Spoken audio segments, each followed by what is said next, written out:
yang pendidikan tinggi tersier katanya. Pendidikan tinggi kan nggak wajib, Ya, nggak wajib kan ya? Ya, tapi kan apakah kalau dia tidak wajib dia berubah dari public goods menjadi private goods? That's very good point.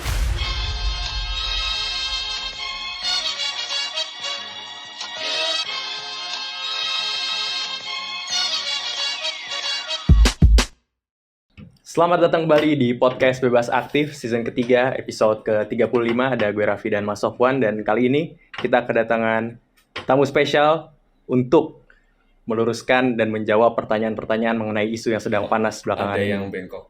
Kenapa diluruskan? Oh, ada yang bengkok. Saya sebagai lulusan yang baru tahun lalu mendengar adik-adik saya meronta-ronta. Kita akan membahas soal kenaikan biaya kuliah, dan bersama kita ada Mas Irwansyah. Selamat datang, atau AKA Mas Jimmy. Ya, Bung Jamie. Bung Jamie. Oke, terima kasih udah diundang. Mas Bung apa Mas nih? Bebas, nama juga nggak masalah. Mas Jimmy aja, biar nggak terlalu kiri kita. Mas Jimmy ini adalah staf pengajar di Departemen Ilmu Politik UI dan juga salah satu bagian dari, lihat kaosnya, Serikat Pekerja Kampus atau SPK. Udah ketahuan lah kita mau ngebahas ke arah mana gitu. Dan yang akan kita bahas adalah kenaikan biaya kuliah, dan juga kita akan menyinggung juga soal gaji dosen yang rasa-rasanya tidak layak dengan beban kerja yang banyak ya Mas ya. Bener ya? Iya.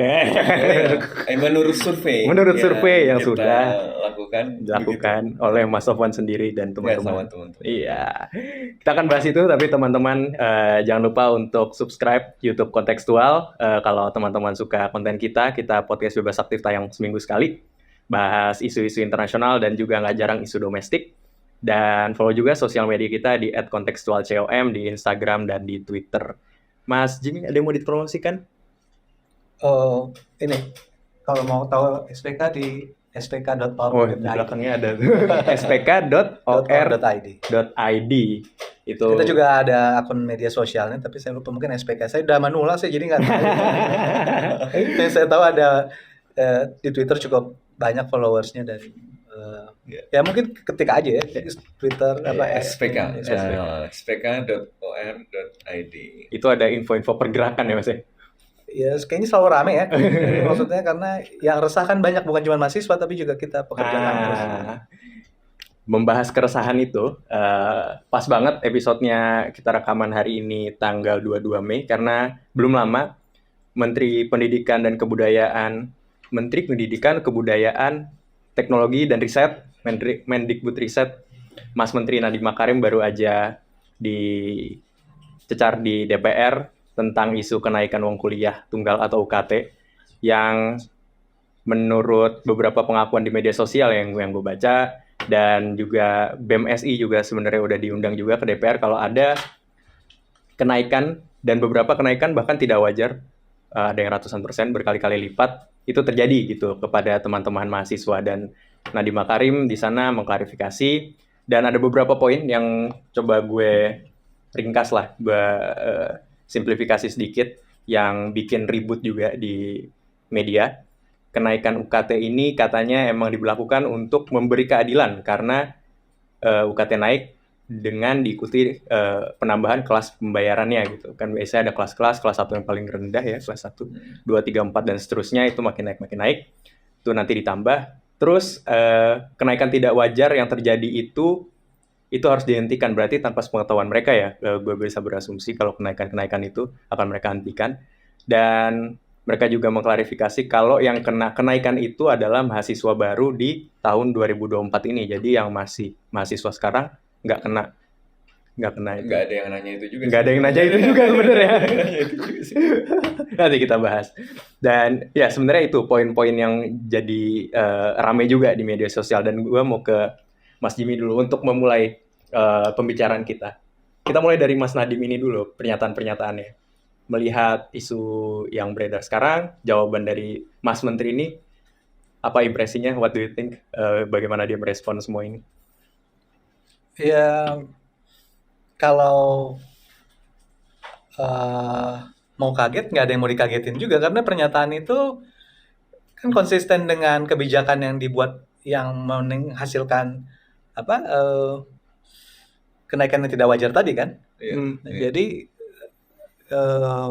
apa yang mau dikagetin itu sebetulnya kalau kita berpikir logis, seseorang yang menaikkan secara tidak wajar akan membuat berbagai respon sesuai dengan kepentingannya kan. Nah, ketika kepentingannya sedikit terdesak oleh publik, ya akan salah satu caranya seperti itu dengan apa namanya mengaburkan masalahnya gitu ya. Masalah itu dianggap sebagai sesuatu yang diperdebatkan wilayah wajar tidak wajar, tapi tidak dimulai dari siapa yang mempersoalkan wajar tidak wajarnya sejak awal gitu. Nah di sini Jadi kan masalah sebenarnya apa ini? buat banyak pihak tentu ada berbagai masalah gitu ya. Tapi kalau kami dari Serikat Pekerja Kampus atau saya sendiri sebagai orang yang sebagai akademisi minatnya itu pada isu hubungan industrial dan politik perburuhan, itu melihat bahwa ini kan pendidikan ini kan satu produksi ya. Dia kan bukan karena kita bertapa di gua lalu kemudian muncul menjadi satu energi yang tak terlihat gitu ya, kemudian dapat diterima manfaatnya oleh masyarakat luas. Dalam konteks kontemporer, di dalam masyarakat modern, dia adalah satu produksi barang dan jasa. Itu yang harus dijadikan titik tolak dulu, tapi justru tidak dijadikan kerangka selama ini, karena kita bicara soal kewajaran, kepantasan, kepentingan nasional dan lain-lain gitu ya, kebutuhan operasional. Tapi kita nggak, itu kan semua adalah konsekuensi dari produksi kan, konsekuensi dari memproduksi goods gitu ya kan. Nah, kalau di dalam ranah ilmu sosial, pendidikan itu sebetulnya secara tradisional itu private goods atau public goods. Itu dulu kan yang mesti jadi titik tolak kalau kita mau ngomong wajar tidak wajar. Kalau dia public goods nggak wajar dong menaikkan harga secara itu kan nggak perlu rocket scientist gitu untuk mencari jawaban seperti itu kan.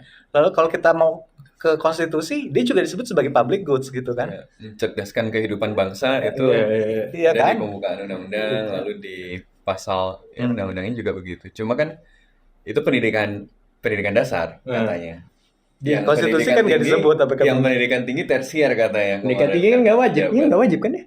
Tapi kan apakah kalau dia tidak wajib dia berubah dari public goods menjadi private goods?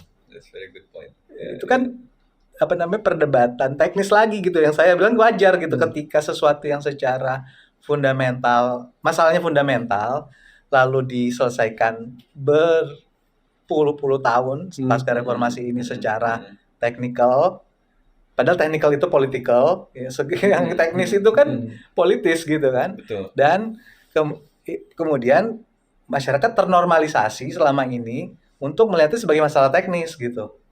Nah, pertanyaannya kalau kita kembali ke masalah fundamentalnya, secara ideologis di Indonesia, yang berarti kita periksanya di konstitusi, dia public goods atau private goods? Public goods. Kalau dia public goods, nggak masalah dia public goods yang sifatnya tersier, sekunder, primer gitu.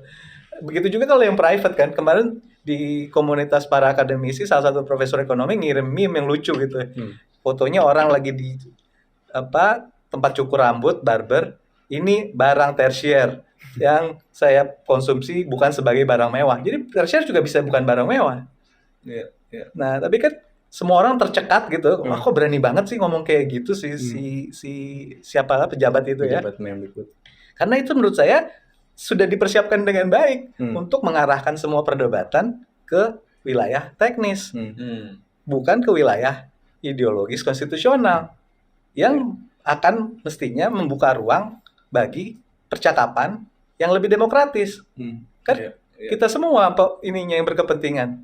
Tapi dengan kalau saya bilang mengeksternalisasi atau menggesernya menjadi persoalan teknis, seolah-olah ini yang berkepentingan. Pertama, pengelola universitas, jangan sampai tutup dong kampus kalau nggak punya uang operasional.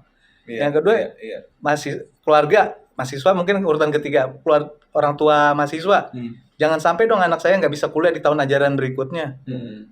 Baru kemudian mahasiswa juga mungkin dibagi-bagi lagi tuh, yang aktivis lembaga mahasiswa dan yang lainnya mungkin mirip sama golongan kedua tadi ya. Jangan sampai saya karena kegaduhan ini jadi missing out kan sekarang serba fear of missing out kan. Jangan sampai saya nggak bisa sekolah pasca SMA dan seterusnya. Tapi itu kan menurut saya evil genius gitu ya.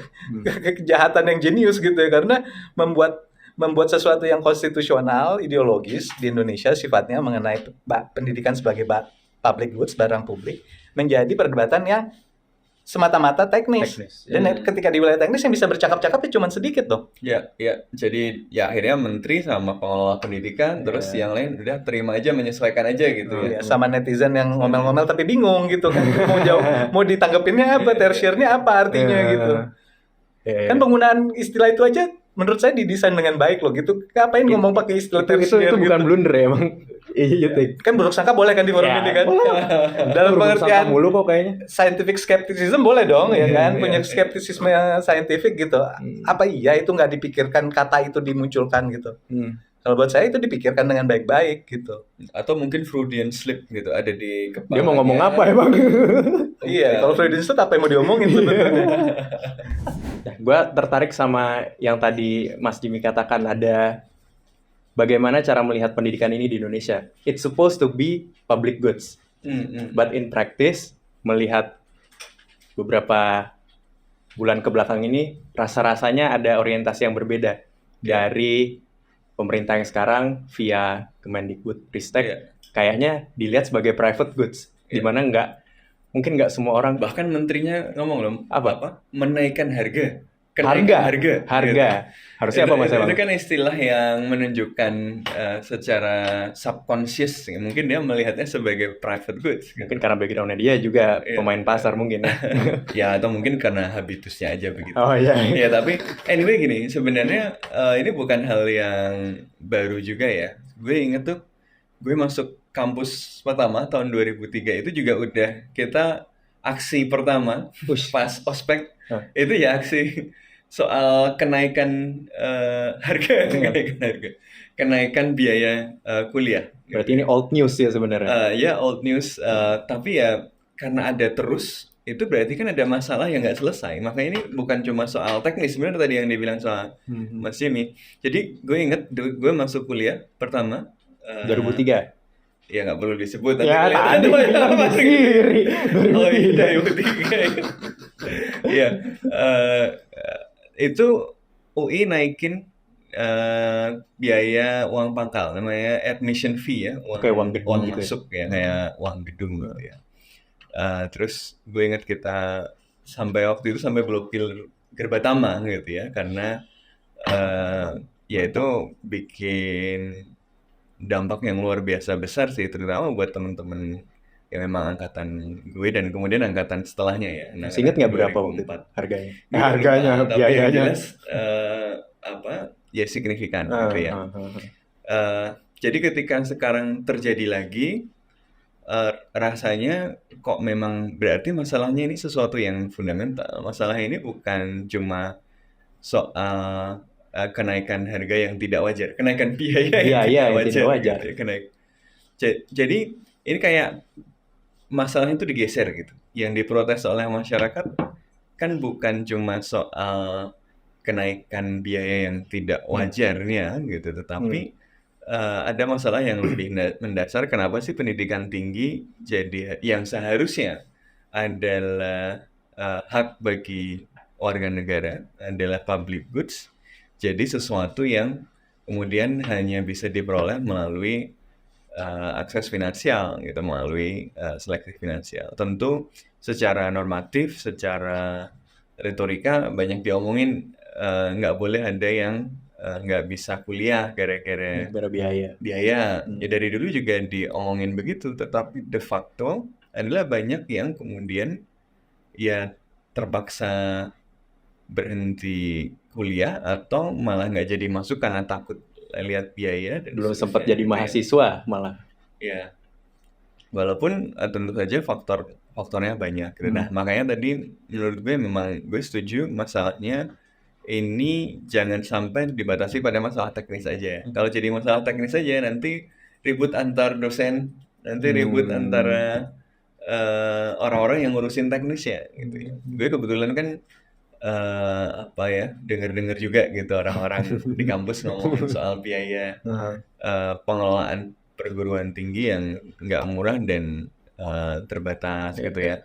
Ya kemudian membuat kenaikan UKT ini dianggap sebagai sesuatu yang krusial supaya pendidikan tingginya bisa terus berjalan. Tapi kan in the first place, kenapa kemudian para pengelola perguruan tinggi itu butuh naikin UKT supaya bisa gaji tenaga kependidikan dan gaji dosennya supaya proses pendidikan bisa berjalan kan berarti ada masalah di situ. Anggaran pendidikan aja 20% secara konstitusional harusnya dialokasikan untuk pendidikan.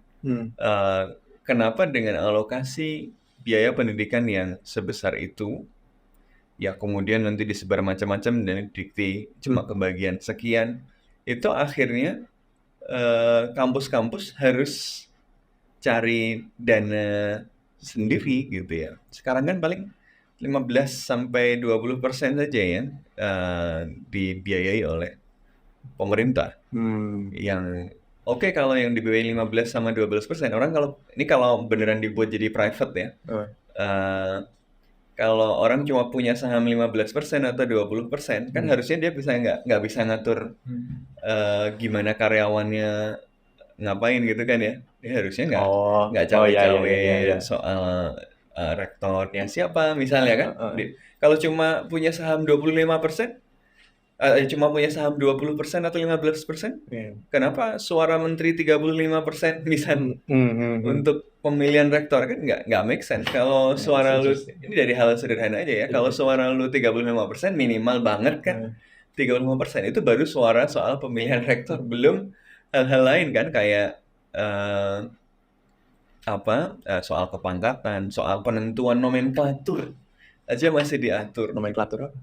Nomenklatur nama jurusan. Oh iya. Misalnya. Wow. Ngatur nama gelar yang dikasih itu apa. Oh, wow. Dan seterusnya. Pengakuan terhadap prestasi dan capaian BKD itu siapa yang ngatur lah? Yang ngatur pemerintah. Jadi ini bilangnya begini, oh ya duitnya kita kurangin supaya kalian bisa otonom, tapi otonominya nggak dikasih, gitu ya. Makanya ini kayak otonomi itu jadi retorika, jadi kayak kuda Troya gitu. Oh lu gue kasih otonomi gitu ya. Tapi yang masuk itu bukan otonomi, yang masuk adalah privatisasi gitu. Jadi menurut gue problemnya ya tadi lebih mendasar, maka penting untuk tidak terjebak dalam perdebatan teknis. Kalau perdebatan teknis kan kayak gini, solusi teknis itu memang ada. Misalnya kayak, loh kan nggak semua yang mahasiswa baru nanti kena tingkat yang paling tinggi. Ya, nah masih ada golongan satu yang cuma bayar sekian ratus ribu. Ya iya gitu. Tetapi itu kan hal teknis yang nanti akan sangat tergantung pada konteks di lapangan dan seringkali nggak semuanya bisa dapat begitu. Belum lagi soal ya teknis lagi, misalnya kenapa semua PNS dimasukkan ke golongan yang tertinggi berapapun gajinya. Lalu middle class yang mungkin anaknya pada sekolah semua, itu kan kasus-kasus yang sifatnya kontekstual yang oke lah kalau dijawab secara normatif di aturan teknis masih bisa kok dapat yang murah misalnya. Tapi apa iya semudah itu kalau masalah fundamentalnya yaitu berkurangnya tanggung jawab pemerintah pada pembiayaan pendidikan yang seharusnya merupakan barang publik, itu nggak dijawab dulu gitu loh. Jadi masalahnya ya jangan sampai ke hal-hal teknis dulu. Ya hal teknis untuk waktu dekat biar selamat nggak apa-apa gitu. Biar selamat ya. Kita harus ngomongin hal yang fundamental ini. Kan kalau kita trace lebih jauh, ini kan dimulai ya dari setelah krisis Asia ya 97-98, Indonesia kemudian harus keluar dari krisis, butuh duit, butuh likuiditas ya. Likuiditasnya datangnya dari institusi keuangan internasional, dari IMF, IMF. Kemudian ya seperti biasa mempersyaratkan ya conditionalities-nya kan ala Washington Consensus ya, privatisasi, liberalisasi, deregulasi, disiplin fiskal. Negara nggak boleh keluar duit terlalu banyak untuk rakyatnya gitu. Korbannya pendidikan tinggi pasar gitu kan. Nah salah satunya adalah di sektor pendidikan kan. Makanya Ya kalau correct me if I'm wrong ya, karena Mas Jimmy pasti lebih mengikuti. Dulu gue masih ini aja ikut-ikut demo aja, tapi gue ingat dulu UI adalah salah satu dari 4 perguruan tinggi yang dijadikan kelinci percobaannya gitu ya.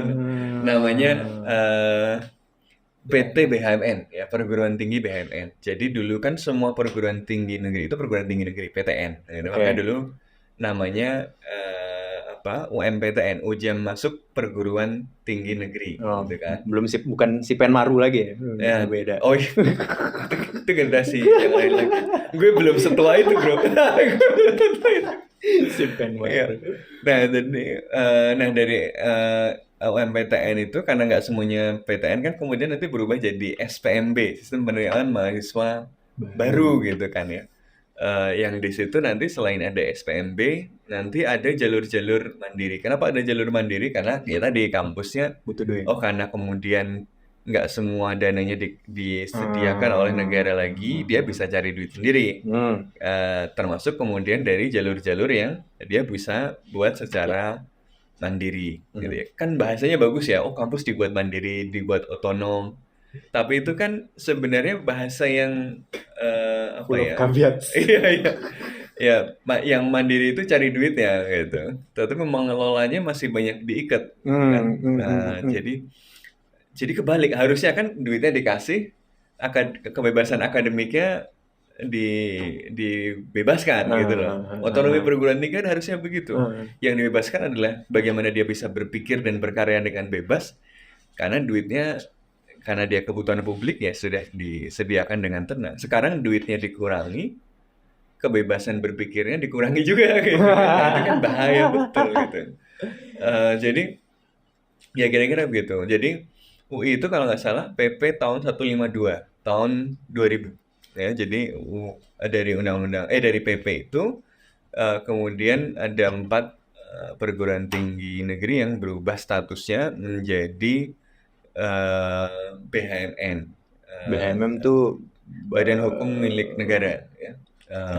Jadi aturan keuangannya agak berbeda. Dia punya kebebasan misalnya untuk cari uang gitu. Tapi ya tadi konsekuensinya negara ngurangin peranannya di situ. Nah di situ kemudian ada ujian masuk mandiri. Tapi gara-gara itu juga gue bisa masuk UI. Karena sebelumnya yang ujian bersama itu gue masuknya UGM. Ya anyway. Wah, kita sama Mas, mandiri Mas. Jadi waktu itu masih waktunya beda tuh. Jadi gue 2 minggu jadi mahasiswa UGM. Lalu, setelah itu pengumuman keterima di UI, cabut. Gue kembalikan. Oke. Iya.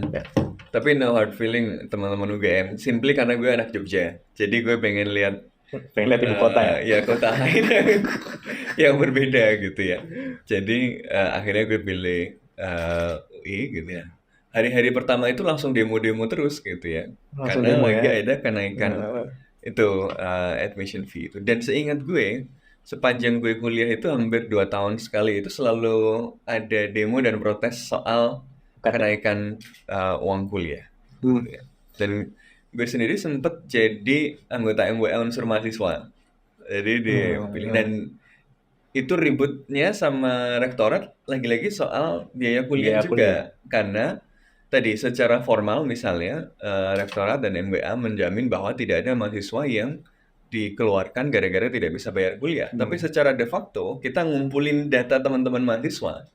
Pada waktu itu gue masih mahasiswa. Itu ada gitu. Jadi kita bawa list dan ini loh ada teman-teman ada kasus-kasus ini gitu ya. Ya artinya emang kemudian problemnya ini sebenarnya sudah dari dulu. Problemnya dari dulu ya dari mana? Dari tadi PP BHMN, kemudian PP BHMN ini kan diperluas ya dengan undang-undang BHP, Badan Hukum Pendidikan ya. Undang-undang BHP ini tapi kemudian dituntut waktu itu sama teman-teman mahasiswa dan masyarakat sipil yang akhirnya dibatalkan di Mahkamah Konstitusi. Ini tahun berapa ya? Tahun 2010. Jadi undang-undangnya tahun 2009 Mas ya? Undang-undang tahun 2009 di bawah judicial review sama teman-teman aktivis mahasiswa dan masyarakat sipil tahun 2010. mahasiswa menang. Jadi PT undang-undang BHP-nya itu dibatalkan, dianggap tidak konstitusional. Nah, cuma menariknya adalah dia dibatalkan kan harusnya dibalikin dong ke status sebelumnya. Yang terjadi adalah kemudian ini nanti substansi dari dari UU BHP ini dimasukkan. Jadi semangat privatisasi, semangat liberalisasinya ini bukan kemudian dikoreksi, yang itu kemudian dianggap sebagai inkonstitusional, tapi kemudian malah dimasukkan ke dalam undang-undang yang baru ya, undang-undang nomor berapa ya? Yang tahun 2012. Ya, tahun 2012 itu. Undang-undang nomor 12 tahun 12 ya, kalau nggak salah. Yang di situ ada namanya PTNBH ya, PTNBH. Oh, ini PTNBH yang sering sekarang ada berapa kampus di Indonesia yang PTNBH? Nah, gue nggak ingat. Nah, mungkin 20 something lupa ya. 20 something. Lupa persisnya. Tapi itu yang saya sebut, saya mau elaborasi sedikit, yang saya maksud dengan teknis itu nggak benar-benar teknis sebetulnya. Jadi saya akan membedakan tadi antara yang fundamental, yang ideologis, konstitusional, technical, dengan yang teknikal. Tapi kalau kita pakai pendekatan poststrukturalis, kan itu semua yang teknikal itu kan politikal. Ya. Jadi tapi dia dinormalisasi sehingga orang melihatnya sebagai oh ini cuma teknikal aja. Sementara kalau kita depolitisasi, sementara ketika kita periksa the so-called technical itu, ya dia nggak benar-benar teknikal gitu. Betul. Dia justru sangat ideologis. Jadi sesuatu yang tidak bisa diubah secara konstitusional sebagai konsensus mayoritas diubah di wilayah teknikal itu tadi. Jadi teknikalitinya juga mengalami mistifikasi. Jadi apakah benar sesuatu, misalnya tadi ya yang saya bilang, contoh-contoh yang saya bisa ajukan tentang mistifikasi mungkin akan dikritik oleh orang linguis gitu ya, tapi atau orang politik. Tapi saya ngeliatnya dari kacamata politik bahasa aja. Waktu saya kuliah namanya SPP, sumbangan pembelajaran pendidikan. Sumbangan ya namanya. Sumbangan ya. Sekarang biaya operasional. Nah, pendidikan. Di zamannya Mas Sofwan namanya udah BOP ya. DOP. Di antara waktu itu ada namanya DPKP, saya sampai lupa tuh Dewan Pemeriksa. Itu kan menunjukkan kan penting sekali tuh yang namanya technical itu. Technicality bahkan sampai istilah itu bersifat memukul mundur publik dari ranahnya gitu. Mendepolitisasi mulai dari sesuatu yang paling appear gitu, paling tampak depan. Betul. Menyebutnya aja kita udah bingung gitu kan, kita udah langsung ini asing buat saya, ini apa gitu. Kan tadi kan di zaman Orde Baru dia sebut sebagai sumbangan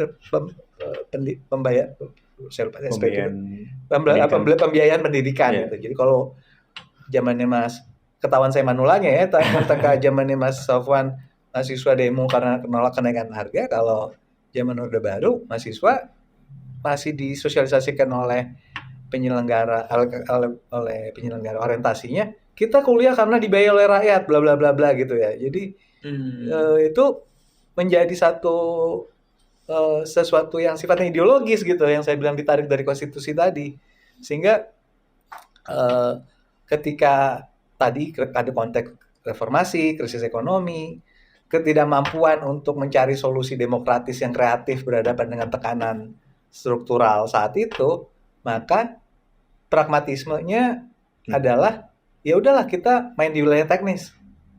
Kita utak-atik lah itu yang namanya privatisasi sampai evolusinya ke tahun 2024 ini kan, itu di PP-nya kan tahun 2000 kan ya.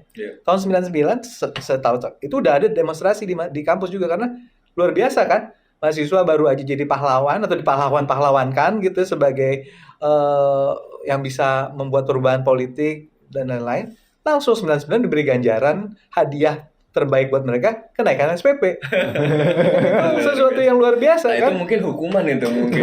Kalian mengubah artinya kan itu dia makan lu gitu kan. Lihat kan orang cuma ngeliat mahasiswa pahlawan segala macam. Kenyataan historisnya kalau benar-benar dibikin secara ketat, secara runtut, justru mereka dihadiahi dengan kenaikan SPP, pembatasan masa studi, terus sampai pembatasan ruang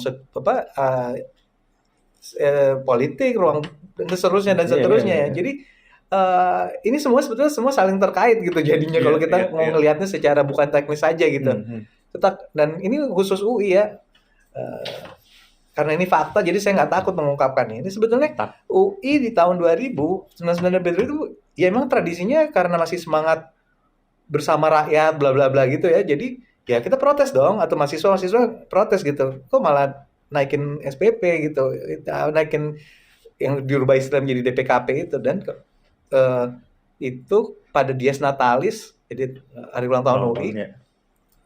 Itu ada demonstrasi seperti, kalau yang lebih hebat lagi kan zamannya Mas Sofwan akhirnya nutup pintu masuk ya. Waktu itu di rektorat di Dies Natalisnya yang ketika ditanya wartawan, tapi nggak berhasil juga. Jadi cuma nutup doang tapi kebijakannya lanjut. Iya, ketika itu terjadi si rektor sebetulnya cukup konsisten mengatakan nggak, saya senang kalau mahasiswa bersikap mengajukan protes dan lain-lain. Waktu itu ya, rektor UI tahun 99 2000 itu. Tetapi pihak birokrasi yang lain menjatuhkan skorsing kepada mahasiswa-mahasiswa melakukan demonstrasi itu. Nah, ini juga satu informasi yang terkubur kemudian gitu, dan menurut saya mempengaruhi pemahaman dan nature dari gerakan mengadvokasi biaya pendidikan ini gitu. Kenapa? Karena sebetulnya saya lupa nama-namanya, tapi ada 2 dari Fakultas Hukum, Doho sama satu lagi siapa ya. Akhirnya semuanya lulus ya, tapi masih ingat namanya? Iya, masih ingat karena saya kemudian bersaksi di PT UN. Oh, wow. Jadi saya bersaksi di PT UN mengatakan bagaimana bisa UI menghukum mahasiswanya, padahal rektornya mengatakan tidak berkeberatan dengan kritik dari mahasiswa. Nah, dan saya juga terlibat di dalam aksi itu waktu itu di tahun-tahun terakhir yang terlambat untuk lulus itu. 2 dari Fakultas Hukum. Jangan-jangan gara-gara itu sekarang dibatasi masa kuliahnya. Wah, ini kalau terlalu lama jadi banyak demonstran. Enggak, pembatasan masa studi kan udah dimulai dari akhir periode Orde Baru sebetulnya. Jadi kan dimulai dengan pembatasan SKS. Kan pembatasan masa studi kan konsekuensi dari pengurangan beban kuliah. Iya. Bukan, karena kan sistem pendidikan tinggi jadi itu asal-usulnya maksimal SKS itu 160. Iya, karena kita itu dulunya kan niru Belanda, bukan Eropa kontinental atau Amerika. Jadi untuk lulus S1 itu doktorandus, yang artinya dalam bahasa Belanda setengah doktor. Makanya doktorandus Muhammad Hatta, doktorandus Koi Kiangi. Ya, tentu aja dengan beban yang seperti itu, dan juga mungkin dengan persepsi pendidikan pada masa itu ya, kuliah lama itu sebetulnya normal gitu, karena dia mau menjadi doktor gitu kan. Balik ke tahun 2000 itu UI melakukan skorsing, nggak pernah mencabut sampai kalah di PT UN sampai tingkat MA. Tapi sampai hari ini tidak pernah mematuhi itu untuk melaksanakan putusan MA untuk membayar dan mengembalikan hak-hak si mereka yang terkena skorsing, dan itu nggak pernah dipercakapkan secara terbuka. Tapi keputusannya menang. Tapi tinggal cari aja putusan salinan MA kalau saya bohong. Wah. Orang-orangnya juga masih, tapi kan udah sangat terpukul ya mahasiswa yang terkena dampak itu maupun mereka yang menjadi bagian itu kan lihat, wow, dampaknya tuh bukan cuman mengaktualisasikan kepedulian sosial saya loh, ini dampaknya adalah kerusakan personal kan, waktu, karir dan lain-lain. Dan menurut saya walaupun itu nggak diketahui sama nggak dipercakapkan, itu terwariskan sampai sekarang. Orang semakin sedikit yang memiliki minat untuk menyuarakan ini, apalagi secara radikal dan pengertian mendasar gitu ya, bukan rusuh gitu ya. Karena melihat efeknya ini akan jangka panjang gitu ketika mempersoalkan public goods ini, sementara nggak ada persekutuan luas publik untuk memperjuangkan itu. Kalau kita lihat setiap tahun selama 20 tahun ini yang menjadi penanggung beban terberatnya mahasiswa. Iya. Kalau dia nggak bersuara dikata-katain. Mahasiswa sekarang memble, nggak punya semangat juang, udah nggak peduli pada rakyat.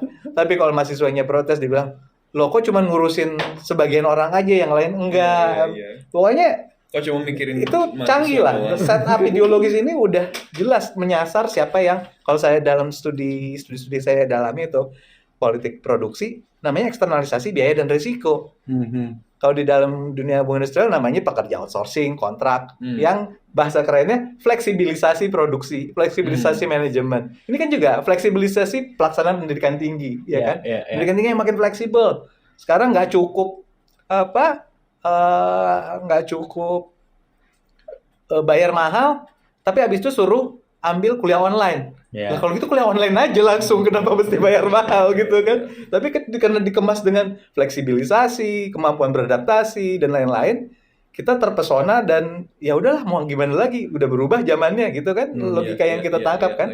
Tapi kalau kita lihat secara struktural, siapa dong yang paling nggak menerima benefit dari itu, ya kan? Siapa yang paling terdampak dari eksternalisasi biaya dan risiko itu?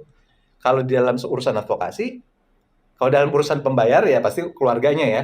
Tapi sekarang keluarga juga porsinya makin sedikit untuk mau menanggung itu, karena sekarang diperkenalkan student loan, pinjol dan lain-lain ya kan. Nah, jelas mahasiswa yang paling tereksternalisasi, paling disuruh menanggung eksternalisasi biaya dan risiko. Mereka semua kemudian hanya punya siklus waktu yang pendek. Semester paling sekarang kan 3,5 tahun sampai 4 gitu ya. 1 tahun pertama pasti udah pusing beradaptasi dengan kampus segala macam. Tahun kedua jadi pengurus yang harus membela orang banyak gitu. Dan dia nggak dapat warisan yang apa-apa selama 20 tahun. Yang dapat ada tumpukan istilah teknis yang berubah-ubah terus itu. Tentu dia nggak punya kemampuan untuk bertarung akuntansi gitu dengan para manajer. Yang biasa ini adalah student unit cost. Itu luar biasa, mahasiswa dipaksa bekerja cepat gitu ya. Mungkin memang ada yang dari jurusan akuntansi, tapi bayangkan nih, berhadapan sama mereka yang ya udah profesional di bidang tax evasion. Iya.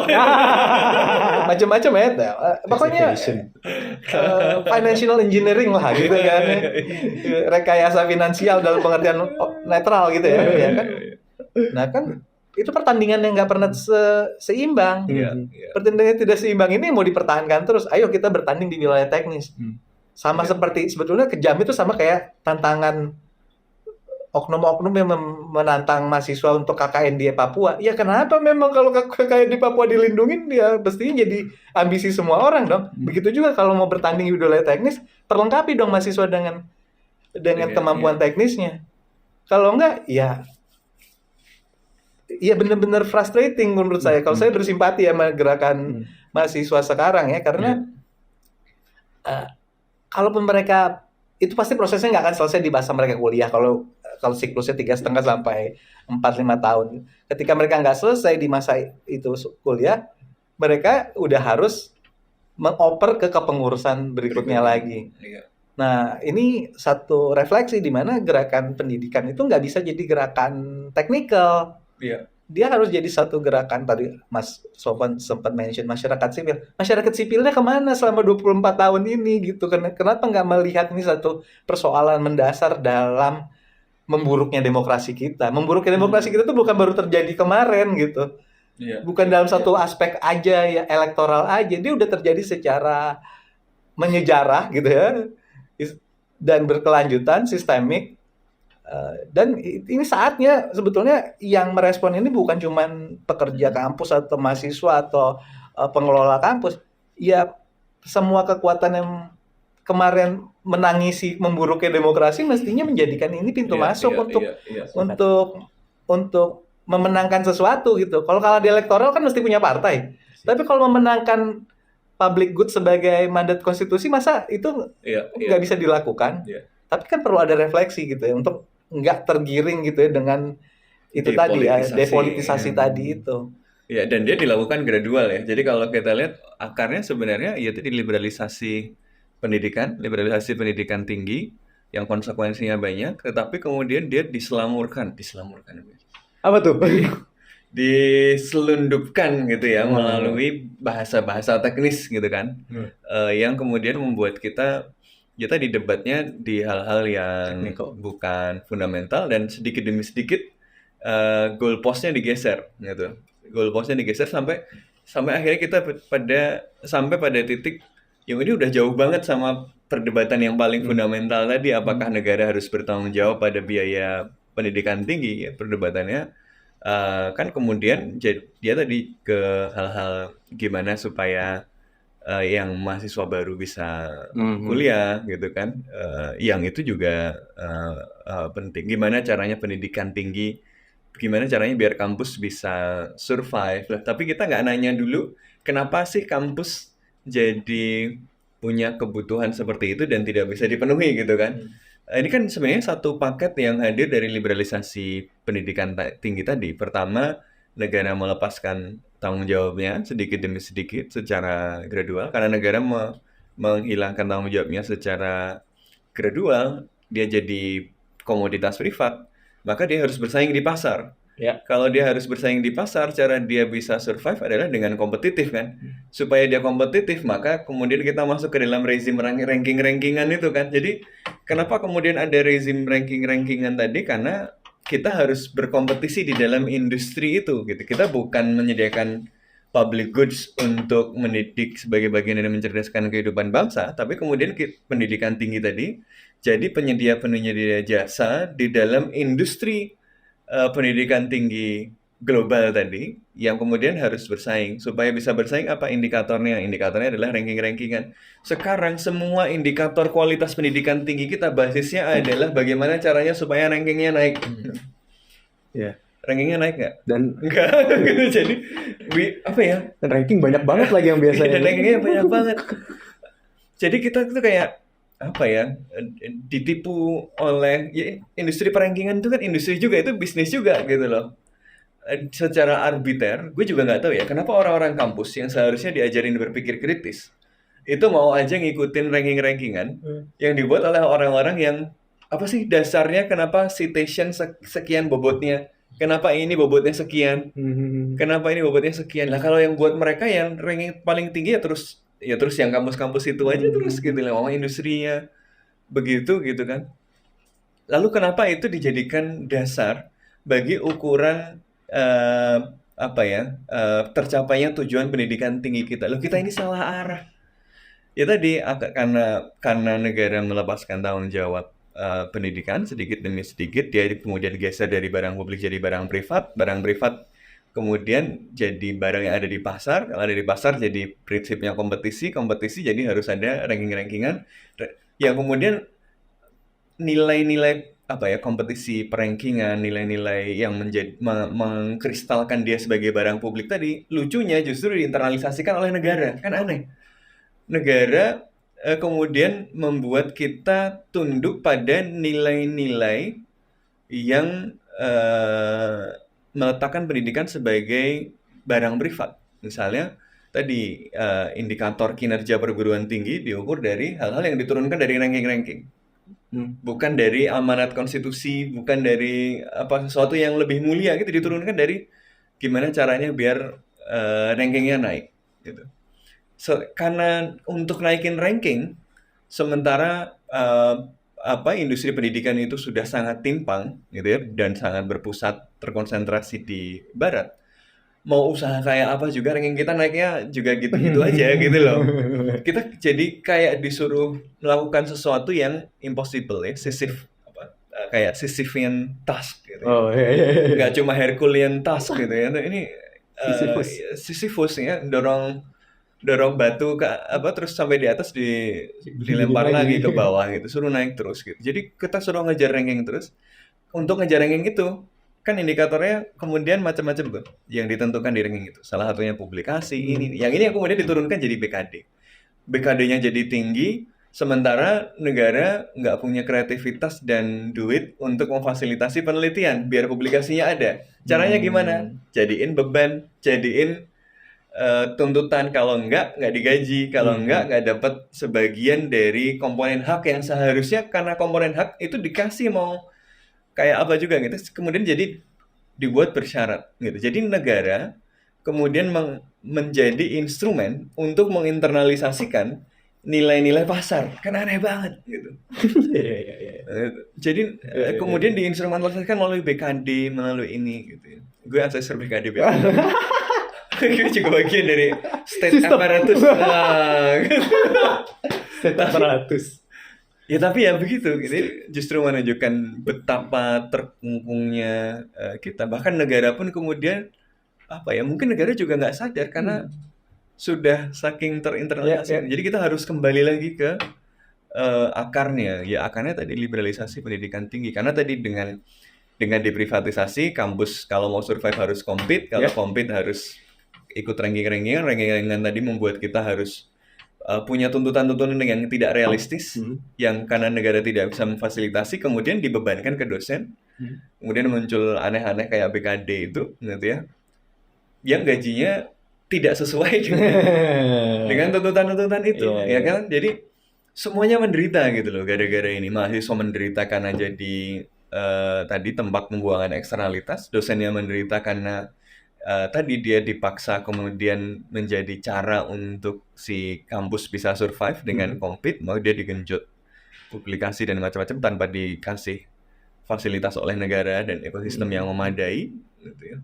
Akhirnya yang muncul adalah efek-efek samping yang nggak masuk akal semua gitu kan, plagiarisme, dosen-dosen yang kalau gue nggak publish di jurnal, gaji gue nggak masuk, nggak dapet remunnya, atau nggak dapat bonus ini gitu dan seterusnya. Tulisan-tulisan yang free rider gitu yang akhirnya banyak yang free riding. Kadang-kadang orang-orang juga bukan orang jahat gitu. Ada orang misalnya nulis nih, misalnya gue nulis, bukan gue, kalau gue nggak pernah, UI setahu gue yang setidaknya di lingkungan gue nggak pernah melakukan ini. Tapi teman-teman gue banyak yang cerita misalnya dia mau publish, tapi kasihan kan teman-temannya yang itu kalau nggak publish mereka nggak bisa hidup gitu kan, karena gaji mereka sebagian diletakkan di publikasi itu. Ya udah, dia niat baik aja, ya udah lu masukin sini ya.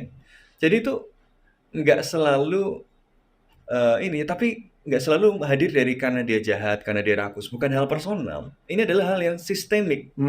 Karena tekanan tadi, sistem tadi, ada yang memang jahat, tapi ada yang ya karena dipaksa oleh sistem jadi begitu gitu. Jadi plagiarisme, jadi ketidakjujuran akademik, nebeng nama, itu symptoms. Semuanya itu symptoms. Semua itu gejala dari liberalisasi pendidikan.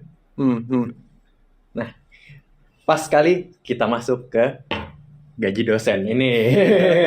Karena sudah curhat beliau ke Mas Jimmy dulu sebagai salah satu bagian dari Serikat Pekerja Kampus. Kita mulai dari yang simple dulu sebenarnya, Mas. How bad, seberapa parah gaji dosen di Indonesia gitu? Karena mungkin orang-orang awam atau teman-teman mungkin lihat kayaknya dosen gue sejahtera aja tuh, ke kampus pakai mobil, ya kan? Masih bisa punya HP bagus dan lain-lain.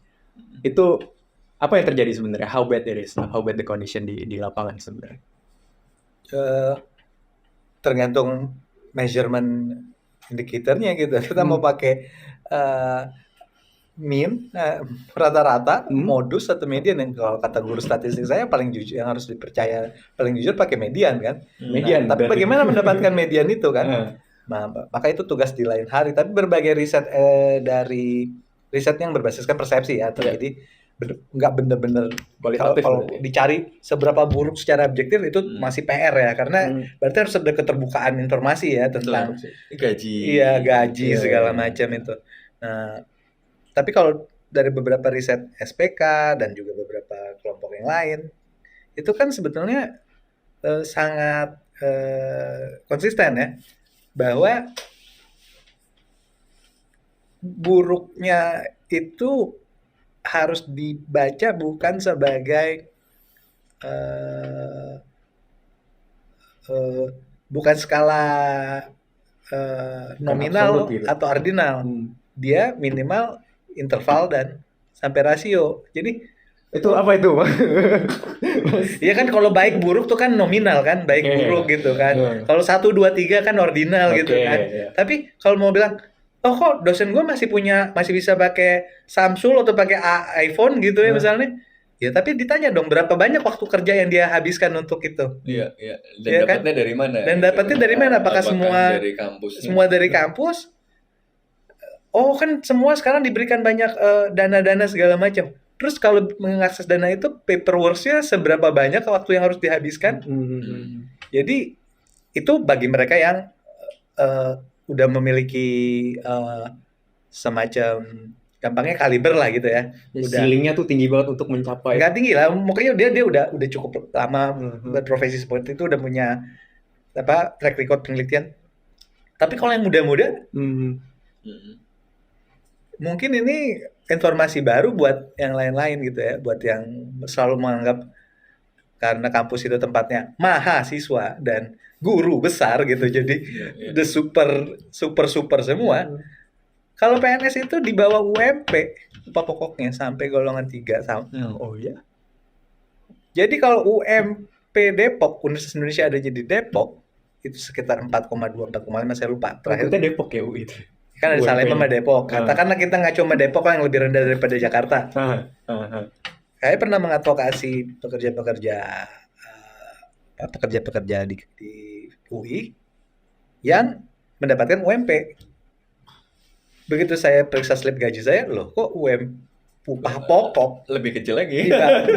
Itu di bawah upah minimum kota. Itu memiliki arti apa? UMP dihasilkan dari proses demokratik. Walaupun sekarang mau di technicality juga ya, tapi kan dia hasil dari perundingan setiap tahun berdasarkan kebutuhan fisik minimum. Jadi scientific banget gitu loh. Orang tuh dapat upah minimum wage itu untuk seseorang itu ada dasar perhitungan kalorinya segala macam.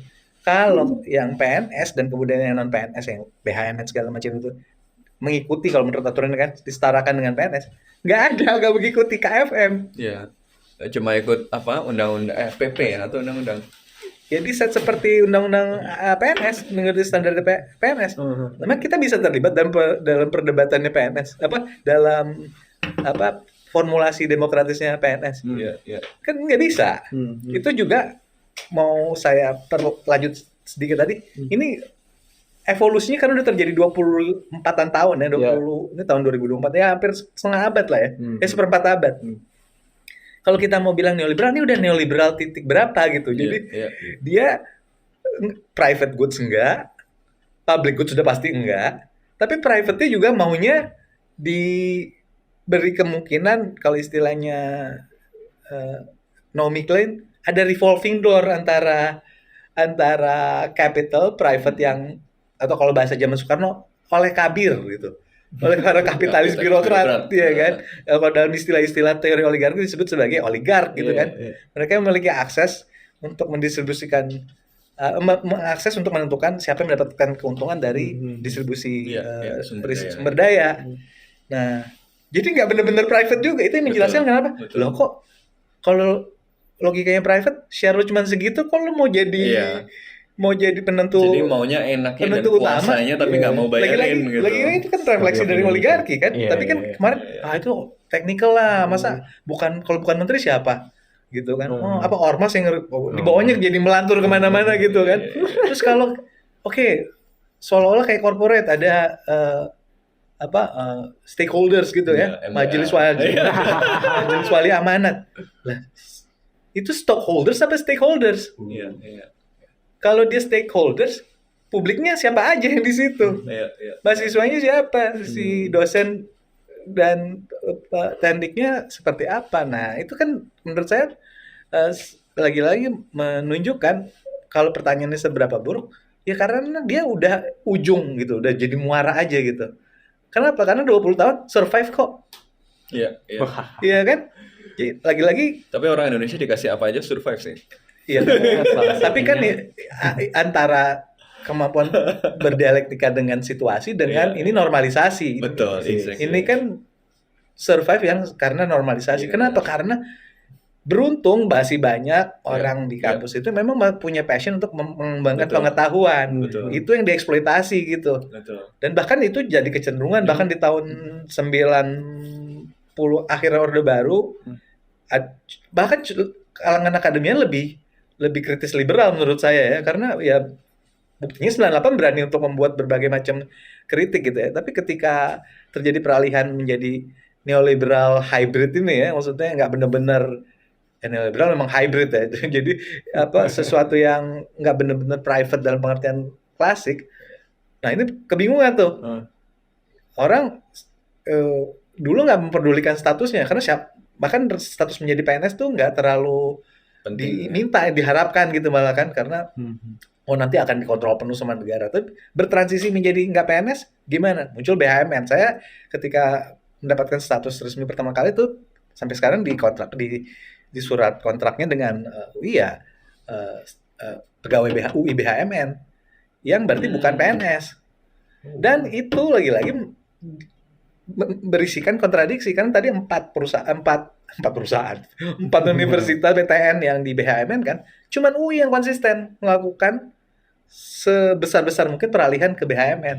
Yang 3 lain entah terlalu curiga dengan proyek ini, terlalu cerdik gitu untuk tidak mempercayai program BHMN ini, atau memang nggak punya atau punya pertimbangan yang lain. Itu sangat rendah sebetulnya peralihan ke BHMN-nya.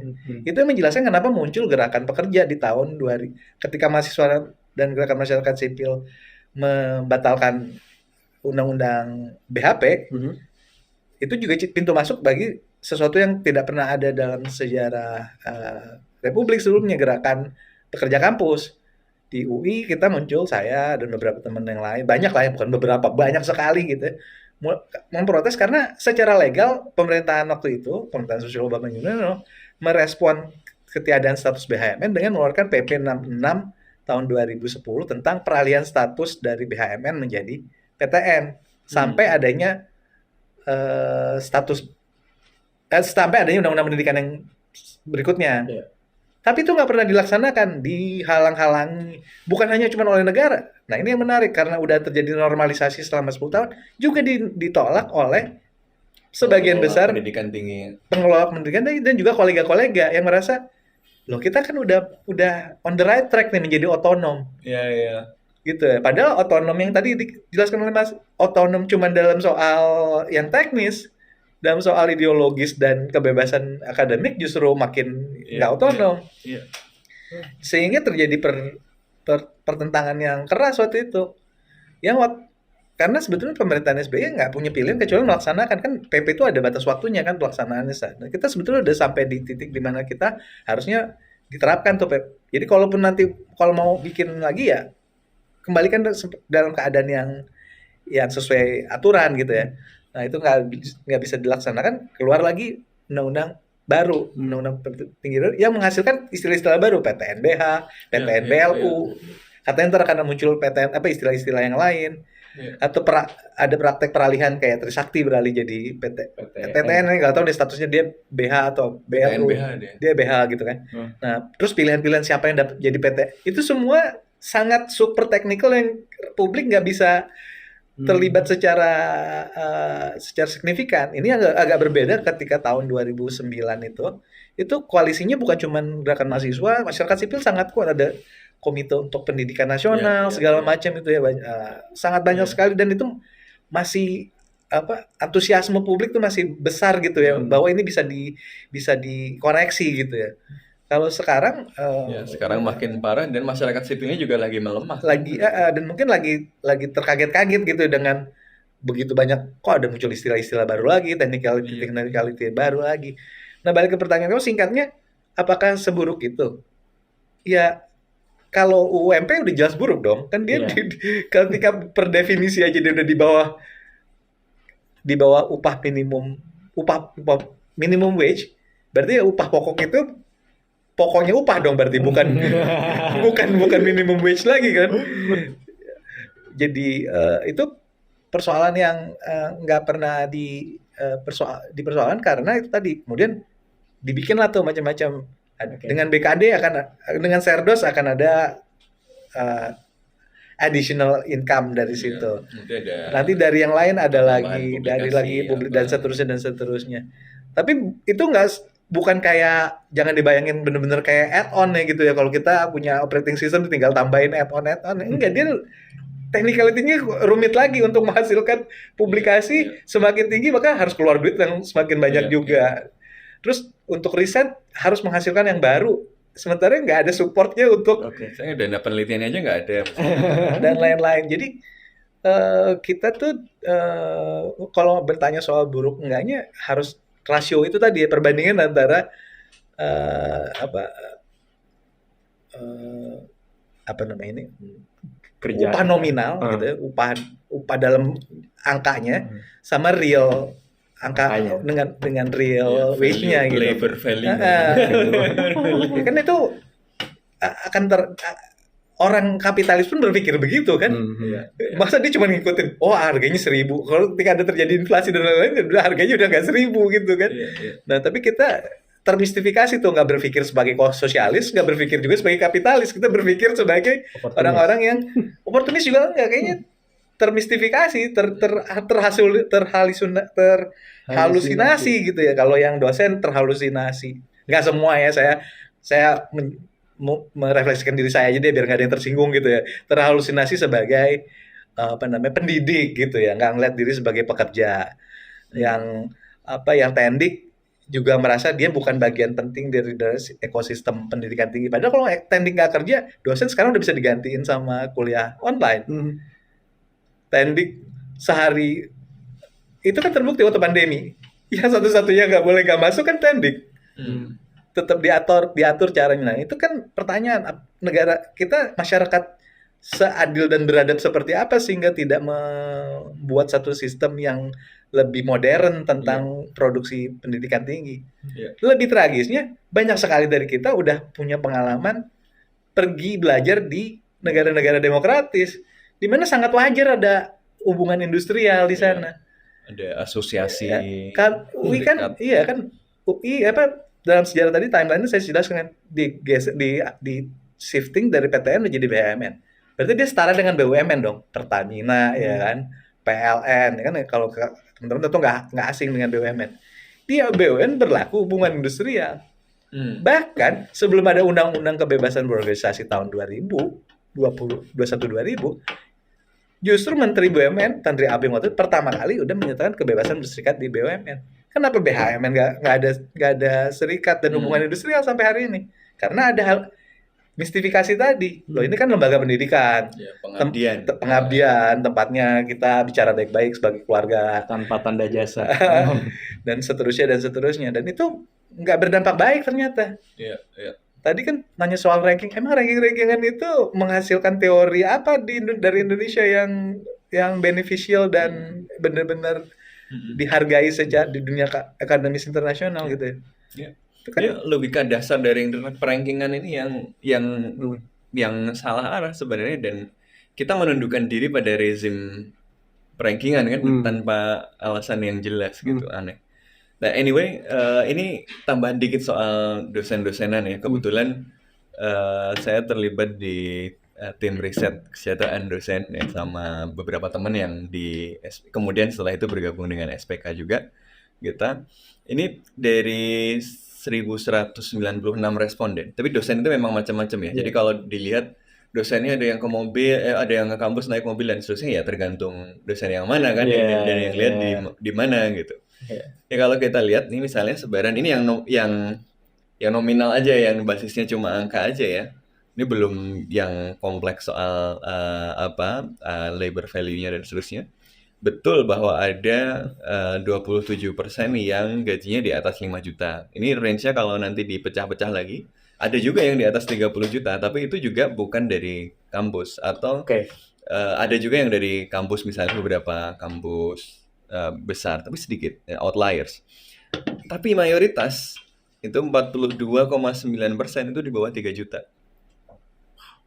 42,9%. Jadi dari nominal aja kecil banget gitu. Cuma memang ya tadi akhirnya kan karena mereka kemudian terpaksa beradaptasi karena menormalisasi itu yang memang gaji dosen itu nggak bisa kaya, tapi dari situ kita bisa jadi staf ahli, kita bisa jadi Nggak semua dosen lah, konsultan, kita bisa jadi ini, bisa jadi itu gitu loh. Dan orang menormalisasikan itu, padahal itu kan membuat tanggung jawab kedosenannya jadi nggak optimal kan. Kalau dia nyari duit di hal-hal yang lain, bagaimana dia bisa menyiapkan perkuliahan dengan baik? Bagaimana dia bisa melakukan tridharmanya gitu ya, penelitiannya dengan baik kalau ya dia justru pendapatan utamanya dari tempat lain. Itu yang kreatif. Yang kreatif aja jadi nggak optimal ngajarnya, apalagi nggak kreatif.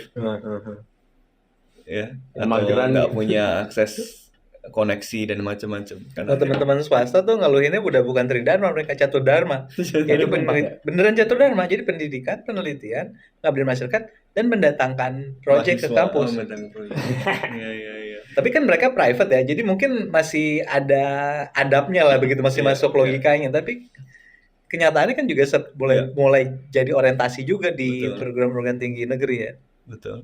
Ya jadi ya kondisinya tidak ideal gitu, dan karena itu ya harus diperbaiki. Tapi kenapa nggak bisa diperbaiki tadi? Karena laju bebannya itu meningkat jauh lebih pesat daripada peningkatan gajinya gitu. Laju bebannya kenapa meningkat dengan pesat tadi? Karena kemudian geser dari barang publik ke barang privat untuk survive sebagai perusahaan gitu ya, dia harus dianggap compete. Supaya bisa compete harus ikut ranking-rankingan tadi mahal gitu. Untuk mahal dibebankan karena nggak bisa dibayar, dibebankan kepada dosen. Bebannya tinggi tapi gajinya nggak mengikuti gitu kan. Jadi kita tuh sama-sama apa ya, ini dua sisi dari satu mata uang. Mahasiswa yang kena kena biaya pendidikan tinggi dan semakin meningkat, dengan dosennya yang bebannya semakin meningkat tanpa peningkatan kesejahteraan yang signifikan. Ditambah lagi kalau sisinya ada lagi yang lain adalah pengelola universitas yang mikir gimana supaya universitas survive, gimana caranya gaji dosen, gimana operasional bisa jalan dan seterusnya. Yang kemudian kadang-kadang jadi harus berkelahi sama mahasiswa dan berkelahi sama dosen. Padahal tiga-tiga ini sama-sama korban. Pengelola itu korban karena dia dipaksa menghadapi situasi yang tidak masuk akal, dikasih ego perguruan tinggi yang kayak gitu ya. Kasih tuntutan macam-macam, dikasih duitnya dikit, suruh cari duit gimana deh pokoknya 85% lu bisa cover ini, sementara targetnya seperti itu. Dosen jadi korban karena bebannya jadi tinggi tadi, mahasiswa jadi sasaran untuk memindahkan eksternalitas. Kita semua ini korban gitu. Jadi mahasiswa korban, dosen korban, pengelola universitas korban. Tapi karena kita ngomonginnya kemudian diskusinya digeser ke technicalities, dosen ribut sama pengelola universitas ribut sama mahasiswa ribut sama dosen juga gitu ya. Jadi ya jadi nggak selesai masalahnya gitu. Jadi mahasiswa nanti pengelola universitas ada bawaannya curiga misalnya, bahkan ke hal-hal teknis kayak wah ini mahasiswa bohong nih biar dapat UKT murah gitu.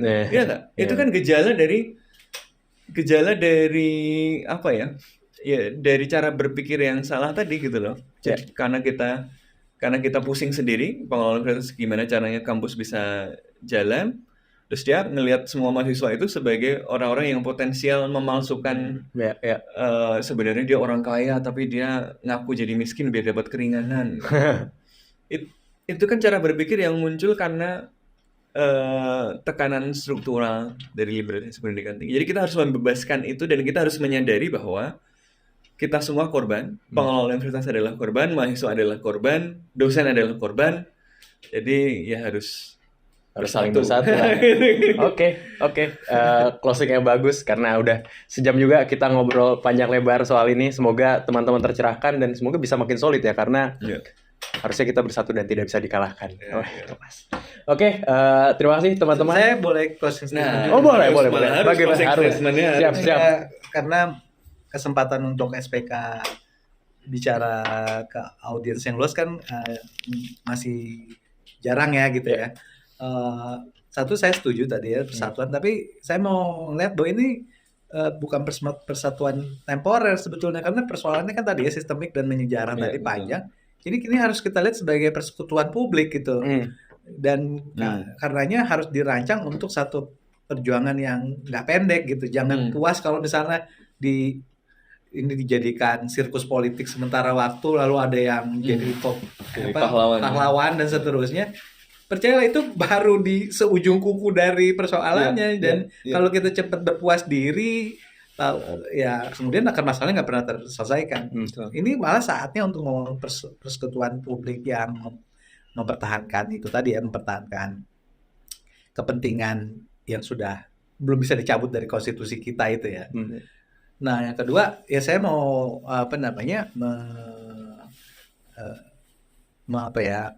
reach out gitu ya ke teman-teman yang pekerja kampus apapun dan dimanapun bekerjanya gitu ya. Kalau menonton tayangan ini mungkin jangan takut gitu untuk bersekutu dengan mahasiswa, bersekutu dengan masyarakat sipil, tapi juga yang terpenting bergabung dengan serikat pekerja. Tidak, jangan saya kan nggak kerja di pabrik, terus kenapa saya nggak jadi?